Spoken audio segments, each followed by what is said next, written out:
บอลลี่แวะมาอ่ายามเบิ่งพอสร้างก่อนบ่ได้เห็นเราหลายมือหลายเว้นเลยพอสร้างยาวเฮาโอ้ห้องน้ำแล้วเนาะอยู่บ่ได้อันนี้ประเด็นว่ะ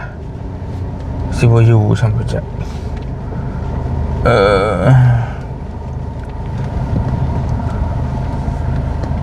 เห็นเราส่งหาบอลลี่หลายมือแล้วว่าเราส่งหามือก่อนๆก็ว่ามี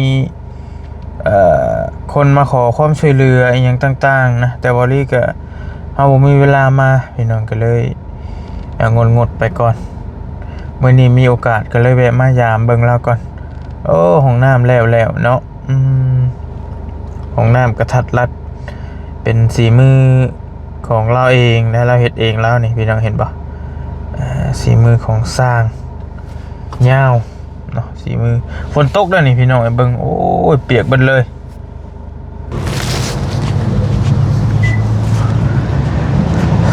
แดดบรรยากาศโอ้ฮอตฝนตกก็นำวันไวโอ้งามอีหลีแต่ประตูเราใช้เป็นประตูไม้เนาะแบบวงกบไม้อย่างต่างๆโอ้ก็อันแบบนั่งคือกันเราก็ได้พี่น้องแต่รู้สึกว่ามันโล่งดีต้องปล่อยไว้แบบนี้บ่หรือบ่ทันแล้วสังกะสีแล้วก็ใส่เป็นโตธรรมดาคือเก่าเนาะแต่ว่าเข่าแล้วเบิ่งทรงคือที่เข่าใส่แล้วเราก็เฮ็ดคักแน่อยู่น้องเนาะนี่เฮ็ดเป็นก่อหูนี่เอานั่นนี่เลยคักอยู่เราบริสุทธิ์โทเด้ก่อเองแล้วก็เฮ็ดเป็นแบบนี้เป็นวิชาการของสร้างเป็นเองแล้วก็เฮือนเรายังบ่ได้ดำเนินการอย่างเลยเนาะยังคือเก่าพี่น้องตัวหลังคาเพิ่นนี้สิกำลังกบไม้กบตอกบ่เป็นจะได้เป็นได้บ่ไหวบ่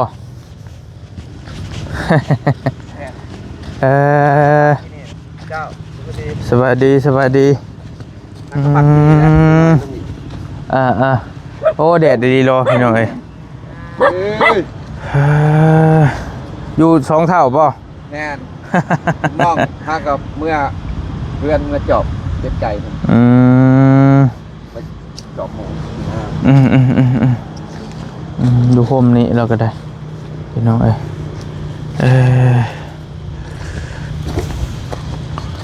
นี่ได้น้ำยังไงน้ำต้มแล้วน้ำกิน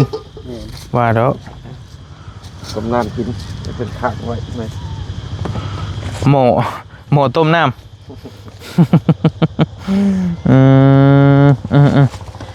พอได้เคี่ยวพอได้หยับโดยโอ้ยพี่น้องเนาะกำลังสิพานี่ขึ้นก็เลยว่าแวะยามก่อนเรียกว่าโบยูซ้ำซะดอกบ้านในมุ้งของน้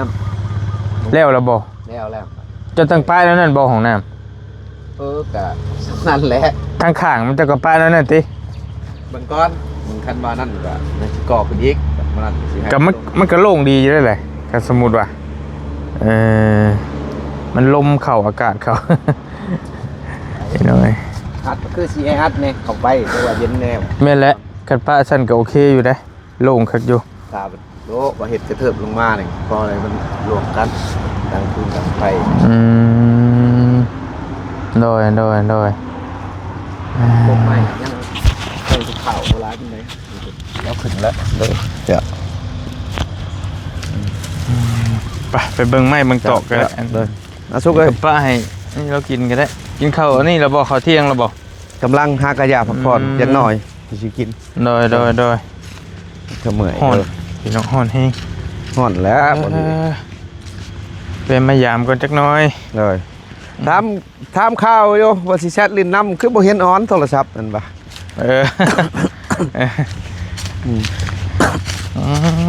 กบแล้วตอนนั้นก็กบแล้วเนาะแล้วนี่แล้วยังแต่ชุ่มนี่เลยก็ตัวใหญ่มันงามอยู่ยาอะไรบุกบแล้วแรงให้เช็ดล้างล้านที่เอาชุ่มนี่ขึ้น กบแต่ตัวมัน แน่นไม่ข่าวมัน ขี้ไล่นะว่าง่ายๆก็ได้ ตัวนั้น ชุมมันงามระยะเนาะ ยาจุ่มใหญ่ก็งามอยู่ดิขึ้นไปเจียวลายมันก็สิจอย มือได้ก็ว่าได้ขึ้น โค้ง ขั้นโมเมนต์ มืออื่นนี่มือแรงนี่สิเอานี่ไปขุดหลังล้านนี่ ตีห่างไว้ แม่นตีห่างแล้วมืออื่นสิเอาขึ้น โดย มือนี้มันช่วยเลยเอามือใหม่ซะมือนี้ก็มันทิศมันทิศไปเชียว วันเสาร์แน่นมือนี้มันเสาร์ หาเห็นนี่พอฝนตกเนี่ยต่อพื้นต่อไผ่มากมืออื่นมันเชียวขึ้นไปเช้าเห็นห่างไว้ก่อน โดย ไม่ชีหาตัว กะคักอยู่พี่น้องไอ้คักแต่มันมีโฮมเด้ แม่น ที่ดินเรามีโฮมมีเงา เห็น เบาเงาเบาไล่ เจ้า เบาตูนเมื่อขึ้นเชโปนเมื่อวานนี่ แม่นแหละเพิ่น มา เห็น แบะ คลิปเพิ่นอยู่ เลย ก็บ่ได้ฮู้ดอกถ้าเห็นคลิปมาแล้วจังว่าเอ้าฮอดพุ่นแล้วทีมงานก็ได้ จะ พี่น้องมันก็ได้ เลย หาหมอง จะ ก็มันก็ได้นั่งใช่ป่ะก็คักนี่ ได้เนาะบางได้ตามที่สะดวกได้เบาลีจะหมดจะ นั่งไม่ก็ได้นั่งหั่นแหละ เนี่ยโดย ก็สิได้อยู่แล้ว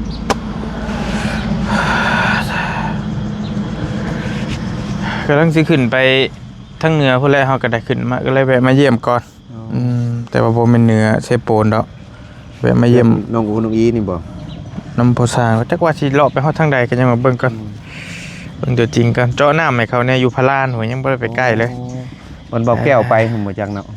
ไปก็บ่แก้วหั่นแหละมื้อน่ะ โอ้ย อันเพิ่นไปเป็นหมู่ อ๋อ ไปนํกันก็มื้อวานนี่ก็พาแม่ไปหาหมอนี่ก็บ่ เป็นไงเพิ่นมาพี่แล้วบ่ มาแล้ว ไปกลับนะบ่ได้นอนดอกพาไปแล้วก็กลับมาไปฟอกไตหั่นแหละ เลย ไปฟอกแล้วบ่มีหยังก็กลับมาเดี๋ยวใช้เวลานี่ 3-4 ชั่วโมงพุ่นแหละ แม่น ฟอกเทื่อนึงก็ได้ แม่น เพื่อเวลาเฮาเดินทางเพื่อไปเพื่อมานี่ก็ค่ำพอดี แม่น เพื่อฮอด การเจ็บการเป็นพี่น้องเฮ็ดได้ โอ้ดีแล้ว อืม เป็นบ่ได้ยาก คือได้ยินพอทางมาไผมาขอความช่วยเหลือตะกี้ตอนนะลืมไปได้หาก็นึกออก โอ้ นี่ก็ได้ อันคนอยู่บ้านกกตาลแต่ว่าเบอร์เพิ่นหั่นเฮาให้ไผเนาะตอนน่ะเพิ่นเข้ามา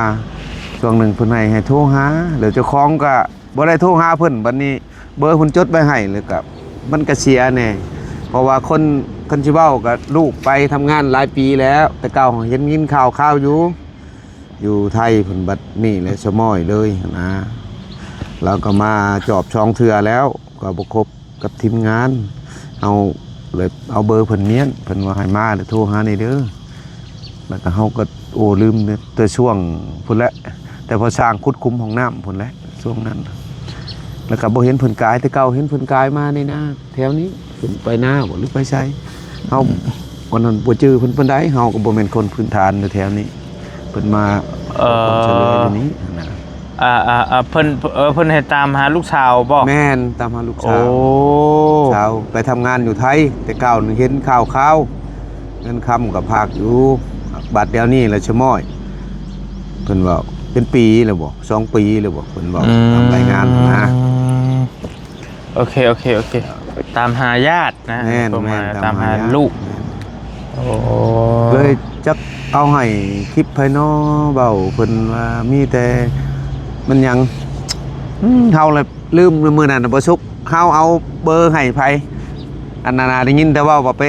ให้เขาเบาพรตามให้ว่า เฮาให้ไผก็เบอร์อยู่ในนี้เด้ในข้างเฮือนลุงหั่นเด้แล้วเรามาขอความช่วยเหลือหั่นนะเฮาก็ลืมชื่อเดี๋ยวว่าก็บ่เห็นเพิ่นมาเลยว่าให้โทรก็ของเฮาก็เฮ็ดเวียกประจำเฮาก็บ่ได้หนีไปใส่คือเขาเห็นบ่เห็น มันกกตาลติ แม่นกกตาลนี่แหล้วบ้านบ่อนเฮาเข้าไปมื้อนั่นแหละ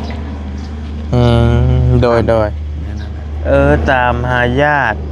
แม่น มันมีชื่อมีเสียงมีข้อมูลคักแน่ก็อาจจะเห็นง่ายอยู่ เพิ่นว่ามีรูปมีหยังให้ชื่ออันผู้ตามหาน่ะพอบุญมาเนาะ เราบอกฮอดชื่อเราแต่เบอร์โทรเราให้ค่อยแต่ว่าค่อยหันจักไปลงแม่นอยู่ในใช้เบอร์โทรเราหรือไปให้อันนี้แหละทีมงาน FC คือกันนั่นแหละเฮาบ่จื้อว่าจักให้ไผมื้อนั้น โดย ทายเบิ่งดูเอามาเบิ่งดูเหมือนมันหายแล้ว ซื้อผู้หายโตหั่นน่ะ โอ้เฮาเราบ่ได้ถามตัวนั้น โดย มีแต่เฮาเอาเบอร์โทรเราหั่นเลยเฮาสิโทรล้มเพิ่นไหมบ่เห็นหรือบ่ข่าวๆเลยบ่ก็เฮาก็ยังบ่ได้ล้มแต่โทรแต่จักบัญชีเท่าใดแหละตอนเฮาแจ้งไปหา ก็บ่ เจ้า เป็นหยังดอก แม่น ก็ถามข่าวเบิ่งซื่ แน่น ๆ แต่ว่า แต่ว่า แน่น ความหมายว่าถ้าเพิ่นยังมีชีวิตอยู่ถ้าบุญยังดึงกันก็ แม่น คือสิได้เห็นนะเรื่องการตามหาญาตินี่เห็นเขาบ่พรหั่นแหละคือพอว่าหั่นแหละเพิ่นตามหาเรื่อยในช่วงนั้นถามว่าชุมเฮาประกาศได้บ่ก็ได้คือกันแต่ว่าคันเพิ่นบังเอิญว่าได้เพิ่นเป็น FC เฮาอยู่เพิ่นเบิ่งคลิปเฮาก็ แม่น ผู้ที่หายโตไปหั่นนะ แม่น ก็อาจจะจื้อได้ก็มีแต่เพิ่นบ่เบิ่งคลิปเฮาบ่หรือว่าจังใดมันก็ยากอยู่ โอ้ยไปมื้อเช้านี่ก็จังว่าข้าวแช่ๆใช่พออยู่ในตลาดนั่นแหละมันจะพากระเพกเขาเบิ่งคลิปชุดเจ้านั่นแหละคลิปก้อยนั่นแหละ โดย เขาโอ้ยเขาจื้อแล้วไปไหนกันนี่ เปิดเลยเราจะไปหาหรอกซื้อของกินแล้วปัตตะเสาไปเบิ่งโอ้ว่ามันก็เล็งจะให้มันแล้วนี่แหละเพิ่นนั่นก็เมื่อวานนี้เพิ่นมุ่งของน้ำช้าตอนเช้าสั่นก็กบแล้วมาเสียเอาขึ้นมาฝนพาดลงมาตอนแรงบ่ได้เห็นหยังเลย คนตกวานนี่ติ โอ้ยลมเปียกคักเนี่ยเขาไปอยู่ห้องน้ำไปหาช่องมึงเพิ่นไปใช้คิดว่าเพิ่นสิอยู่น้ำแพยางนี่ ไปอยู่ห้องน้ำ ไปเบิ่งย่านมันพาลุกลงหัน มันก็ไปช่องอยู่ในห้องน้ำแล้วว่าโอ้ยพอได้ชนอยู่ว่ะโอ้ลมพัดผ้าบ่แตกเห็นแต่บ่าวผัดไส้ว่าอยู่บ้านน้องน้อยเมื่อวานนี่โอ้ยเที่ยงหน้าจนจะปิวพุ่นว่ะลมลีโล แม่นแล้วอยู่มุกก็ตกได้วานนี่ตกหะไปคือกัน จะ เอ้ย ไปแล้วไปนอนบ่หรือไปกับมาบ่ลีขึ้นไปเหนือ ไปกลับ อ๋อ ไปเช้าแรงกลับ อ๋อ ตอนเช้าตอนแรงกลับ ก็บ่เช้าแล้วสำนึกมันบ่ายๆแล้วก็นอนก็อยู่บ่แก้วบ่ได้ไปนํบ่ เพิ่น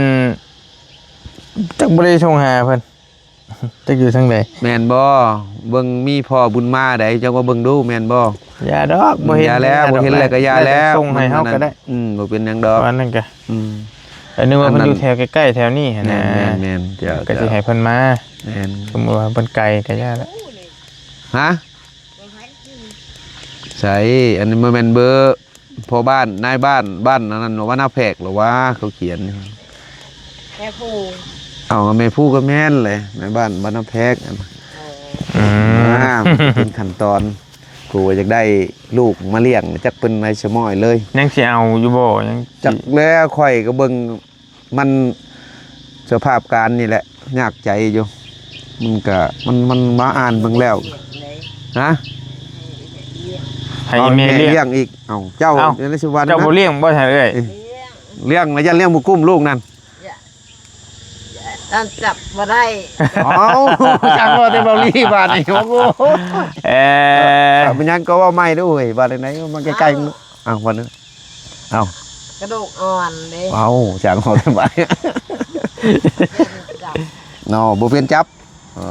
ความหมายเนี่ยคันใดลูกมาแล้วเลี้ยงน่ะเจ้าบ่เคยจับลูกโอ้แสดง ยันลูกหลุดมือบ่ แน่โอ้ย เออ อยากได้ก็คือว่าแล้วบ่มีเงินมีคำเฮาก็1กัน2มากเอามากก็ยันเฮาสิมีภาระต่อบ่หรือจังไดก็พังไปคือเบาลี่ว่าหั่นแหละไปก็จังไดสำชื่อเลขคือกันแหละค่อยบูชางว่าแล้วเฮือนแล้วชานใครอยู่บ่ก็มีแต่พ่อแม่เจ้าพุ่นแหละเมื่ออยู่นํกันก็เราเพิ่นเลี้ยงค่อยโยค่อยคนเฮ็ดเวียกเฮ็ดงาน เท่าเติบแล้วบ่แม่เจ้า เขา ที่เท่าอยู่ของเรายังหันแหงอยู่เขากับบ่เท่าคนใดย่างไปย่างมาอยู่ดอกก็ได้ไปเบิ่งจอบเบิ่งลูกเบิ่งเต้าอยู่พี่ทั้งเลยไปบ่โตนบ่อน คันเลี้ยงมันได้ปี2ปีแล้วก็ไข่ดอก แม่น ลูกอะมันใหญ่แน่มันหันแน่จักหน่อย ธรรมดาพี่น้อยคันว่าช ช่วงใหม่ๆน้อยก็เมื่อยแน่แหละ เออ คนบ้านดงบางยางกันตินะ เออ จือเสือเราอยู่โพตู้เสือลายนะ นั่นนะ อืม เอ้าคนมากกตานพูดแล้วนั่นน่ะบักยังบุติ๊กเห็นแล้ว นี่แค่บุญแดงบ่นะฮะ จักไปรอไปเห็นยังเก็บฉะแล้ว แน่พอจังบ่จักปะไปทางใดก็อยู่นู่นเอา เอ เป็นมือความคือคนต่อคอนตีภาพมีดบ่ได้เลย อืม นี่ก็ซีโดเชลงหนึ่งกลางเว้นนี่มาเก็บเครื่องนำกูบ่ทันเหมือนน่ะโอ้ยว่ะเดี๋ยวก็ฮุบเมื่อไว้อยู่เพื่อนดูไว้ในห้องน้ำใส่กระแจไว้ใครอยู่นะหมดนี่ก็เนาะต้องบ่ได้เพิ่นขึ้นมา เอาเลย ต้องลายเด้อ เอา บัด แง่มองใช่นะ แง่มองได้บ่ได้เลย เดี๋ยวนั่งทางนี้ก็ได้นั่งพี่แล้ว เอ้ น้อง ย กันยำ มุดมาได้ใช้กันกระโดด จังหวะ มุดไว จังหวะหมดดำๆ บ่ให้มุดไว นั่ ฮะ งนี่ก็ได้บ่ดีได้บ่จัง อืม สิเด้งมาทางไหนบ่โอ้ยเนาะมันก็กวนกันแล้ว เป็นยัง ต้องมันขึ้นมา เห็นบ่ยาวมาถ่ายมือชื่นมือหนึ่งมือเฮากบต้นดินโอ้เราดำชื่อลึอยู่มือชื่นทุนเราเข้าเพื่อนเขาสเตลเพื่อนนั้นทีนี้ยินไฟเบาแก้วบอกกับเบาบี้บอกเข้าไปหาน้องยัดรถจะหน้าว่ะ รถจะหน้ามันจะใส่อีก อ๋อมันผู้เจ้า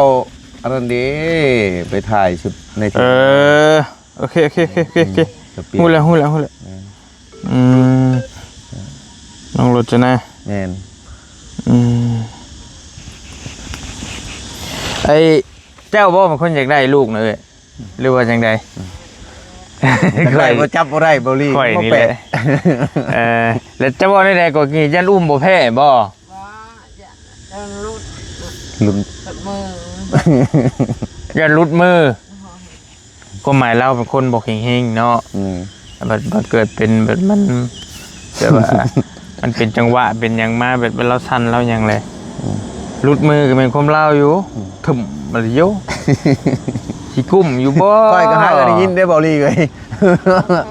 จับเล็กน้อย บ่เคยจับเด็กน้อย แต่ว่าอยากได้เนาะ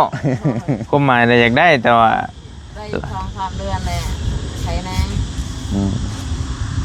2 เดือน 4 เดือน มีแต่ไปซื้อตุ๊กตาแล้วมาเนาะบ่รี บ่ทำอิดมันก็บ่เมื่อยไปได้ดอกมันไปบ่เป็นเด้ นั่นแหละ พอช่างแล้วสิจักกี่ดอกเราก็ลูกเราจะได้คนเลย ใครก็บ่เคยอย่างปานใดมีแต่เขาได้มากมีแต่เขาบริหารเองเราได้แต่ว่าปลาไว้ภาคไว้ก็มีแต่ไปช่องมึงเห็นมันให้เลยถ้าชั่วร้ายเขาเล็กน้อยหั่น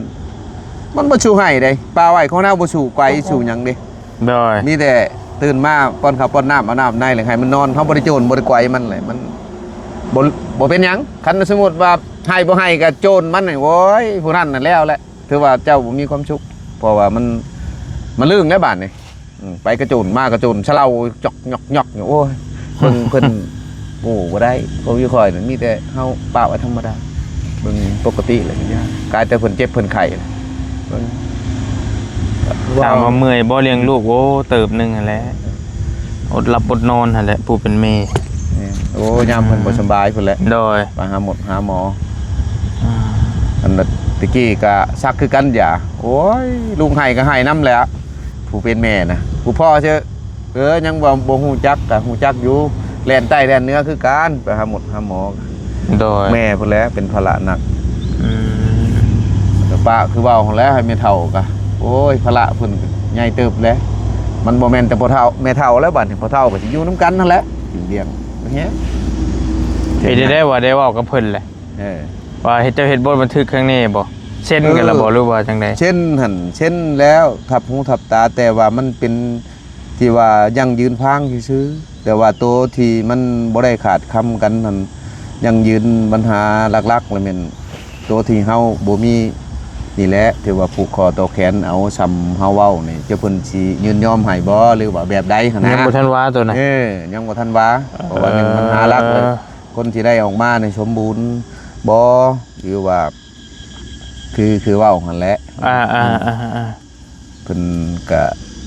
เน้นใช่ว่าจะให้ FC นี่แหละไปช่วยความหมายเพิ่นจะให้เฮ็ดบทบันทึกบ่หรือว่าแนวใดเฮาก็โทรลมในบ้านอยู่เพิ่นก็เจ้าอยู่ แต่ว่าบ่สร้างก็อยากได้อยู่แต่โตที่เงินช่วยนี่จะให้ชื่อหันชื่อนี่ยอมแล้วบ่สร้างก็เว้าตรงๆนี่แหละมันสมมุติว่าขายดินดอนตอนหญ้าราคาซ้ำเพิ่นอยากได้หั่นนะมันก็เป็นไปบ่ได้เฮาก็ช่วยซ้ำเฮาผู้คอตัวแขนซ้ำได้ซ้ำมีนี่แหละนั่นแหละคือเฮาว่านั่นแหละแต่ว่าลูกเมียอยากได้แต่เทื่อเมื่อพุ่นยันว่าผู้นั้นหรือว่าอยากเรียกเองบ่หรือใดก็เว้าชุดในน้ำเพิ่นตัวน่ะปัญหาหลักเพราะว่าเฮาก็ไปจอบอยู่3-4 มื้อเฮาไปเฮาบ่เห็นแม่เห็นแต่ลูกเช้าผู้เจ้าสัมภาษณ์ทั้งแหละเราไปแวะถามแม่ไปอยู่บนล่างถ้วยล่างบวงหั่นเพ้อวางเฮาสิมาอยู่นาเขาหนองน้อยงั้นสิกลับมาเพิ่นก็ตามเราว่าเราก็ว่าเราจะได้ดินได้ดอนอยู่เราก็บ่มีนะแต่ว่ายากใจผู้พอสร้างผู้สิเอาลูกมันนี่ก็บ่มีกันนะเว้าง่ายๆก็ได้แต่ว่าจักเราสิเว้าไปแนวใดเนาะแม่นก็ได้ผู้อยู่นำลูกนั่นอยากได้ให้เมียผู้ลาวอยู่ผู้เดียวนี่แหละเพื่อนชาญผัดยันว่าเพิ่นมีนอกหลานคือลูกอยู่บ้านเขาก็บ่มาแล้วคันแบบใหญ่เลยเนาะเขาใหญ่แหละในครอบครัวแหละจักแล้วหลานก็สิพี่เอายันเขาก็คือว่าหั่นแหละพวกบ้านละเอารอเลยอ่ะเฮ้ยรอเจ้าเอ้ยรอเจ้ากันลูกกันใส่ไม้ก็ผู้ชองคันเดินได้เอารอบไปใช้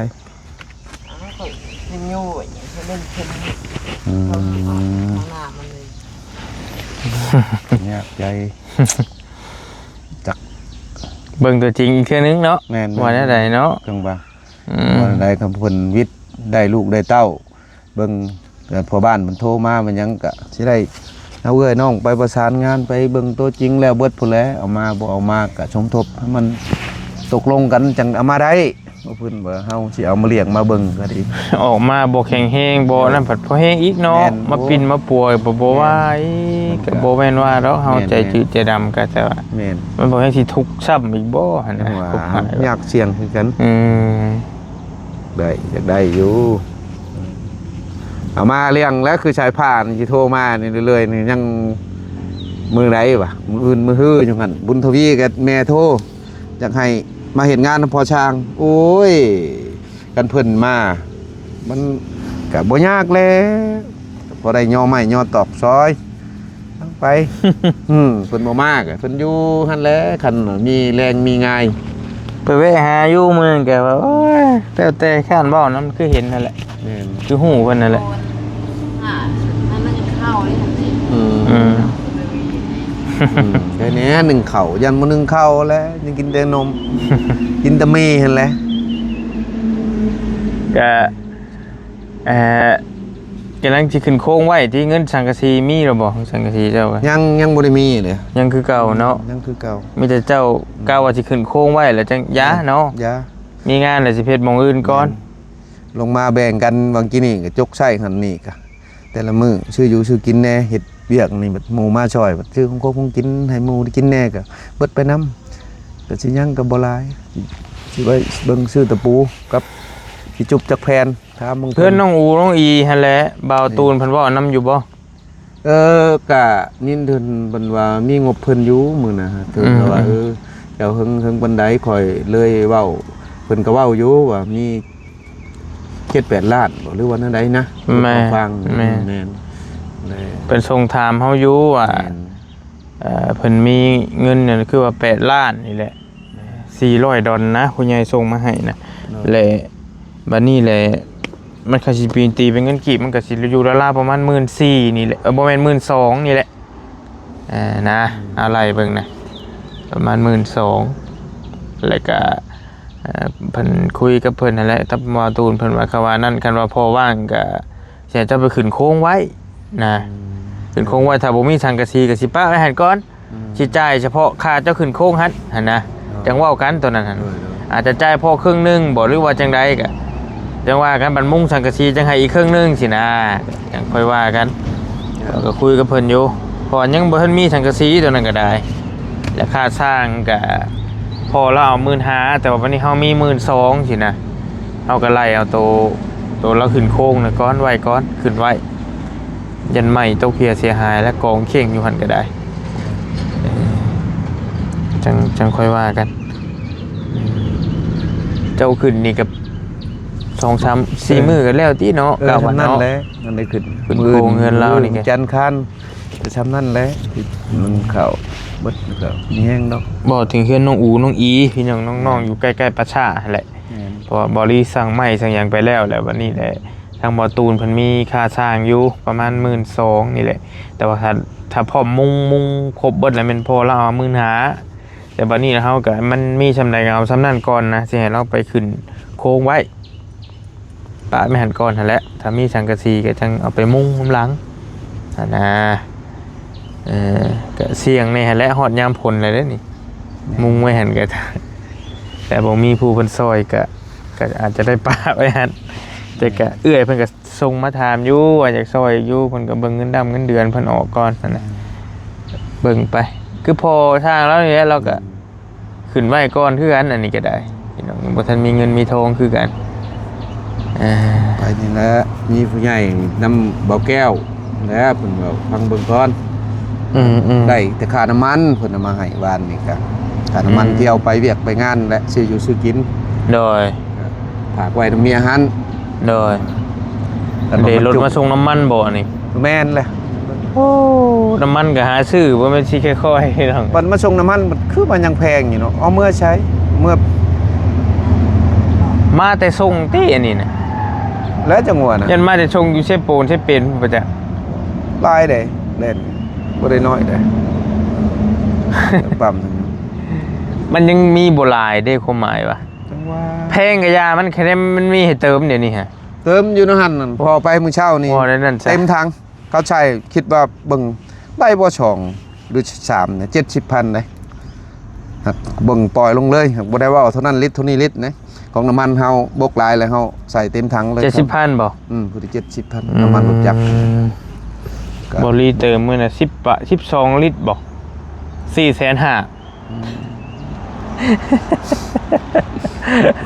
แต่เก่าใช้คำว่าดำชำนาญว่าได้ว่า200,000ปลายนี่แหละอันนี้ครึ่งครบครึ่งแล้วมันขึ้นป๊าดมื้อนั้นเติม5,500,000มื้อน่ะ16ลิตรบ่มันบ่ได้กระทบอันหนึ่งกิโลได้พี่น้องเอ้ยแต่เพื่อนชาติเฮานี่แหละมาคิดใช้ผู้มีเงินนี่รอได้เฮ็ดเฮือนเดียวนี่คันผู้บ่มีแน่กินข้าวกินค่ำนี่ก็โอ้ยยากมาเบิ่งเครื่องไปชังกระแพงเบิดน้องน้อยหั่นเบิดซำนั้นเนาะปิดจ็อบแล้วเนาะนั่นเนาะแม่นแล้วเบิดแล้วยังแต่โดนอนามัยคานกฟ้าหั่นแล้วเพิ่นไปว่าวัดชัยว่าสิขึ้นไปนี่มื้อนี้ขึ้นไปบ่นั่นใดเพิ่นว่าสิไปมั่งไปเคาะให้บ่ลือนั่นใดคุณทันมั่งพอแล้วพอว่างพอแล้วสิแวะไปเห็นพอแล้วคือว่าฉีดน้ำฉีดหยังคือแม่นละมั่งล่ะบ่จังได๋ก็สิขึ้นไปพุ่นอยู่มื้อนี้ก็ว่าสิเข้าไปเบิ่งอยู่ไปสู้ๆบ่สร้างเอ้ยนั่นใดก็ได้ไปป้าก่อนโดยพักพรซะมาเรากำลังนอนอยู่พี่น้องเอ้ยปวดน้อยพอดีถามโมงกินเขาแล้วเป็นย่องนะขอบคุณเอาอยู่ดีมีเฮงเด้อ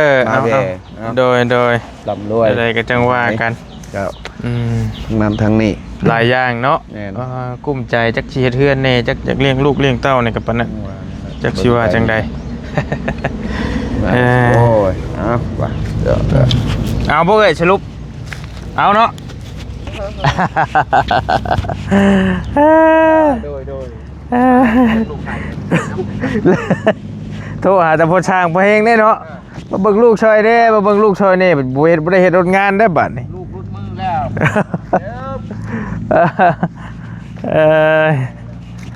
โดยไปพี่น้องมาเยี่ยมพอสร้างเพิ่นนี่ก็อยู่กัน2เท่าแล้วนี่แหละกำลังสร้างตุนสร้างโตนะเราก็ได้แล้วก็มีภาระหลายอย่างกำลังสิเอาลูกมาเลี้ยงในกับปานนั้นอยากได้ลูกมาเลี้ยงพอมีผู้สืบทอดมรดกต่อไปเพราะว่าลูกเราอยู่นำกันบ่มีแต่ลูกก็เมียเก่าว่าซั่นเราเองก็กำลังนี่แหละสิเฮ็ดเฮือนหาเฮ็ดห้องน้ำแล้วเราก็ได้แรงจากทางผู้ใหญ่ใจดีเพิ่นซอยนั่นแหละเป็นหลักเลยเฮงเราเองก็ เราได้แต่ตั้งเสาเทคานแล้วก็ได้ทางบอลี่นี่แหละหางานให้เราเฮ็ดแล้วก็ซอยกันทางบอลี่ทางทีมงานนั่นแหละซอยพอได้ให้เรามีเวียกมีงานแล้วก็พอได้เงินมาเยียวยาสร้างครอบครัวว่าซั่นเนาะฝากพ่อช่างแล้วเนี่ยพี่น้องอยู่ดีมีเฮงไปก่อนบอลี่สิขึ้นไปเบิ่งน้องน้อยน้องหยังก่อนพุ่นทั้งอื่นทั้งก็อึกกระทึกอยู่เรื่องโรคภัยเพิ่นเนาะสบายดีบ๊ายบายโดย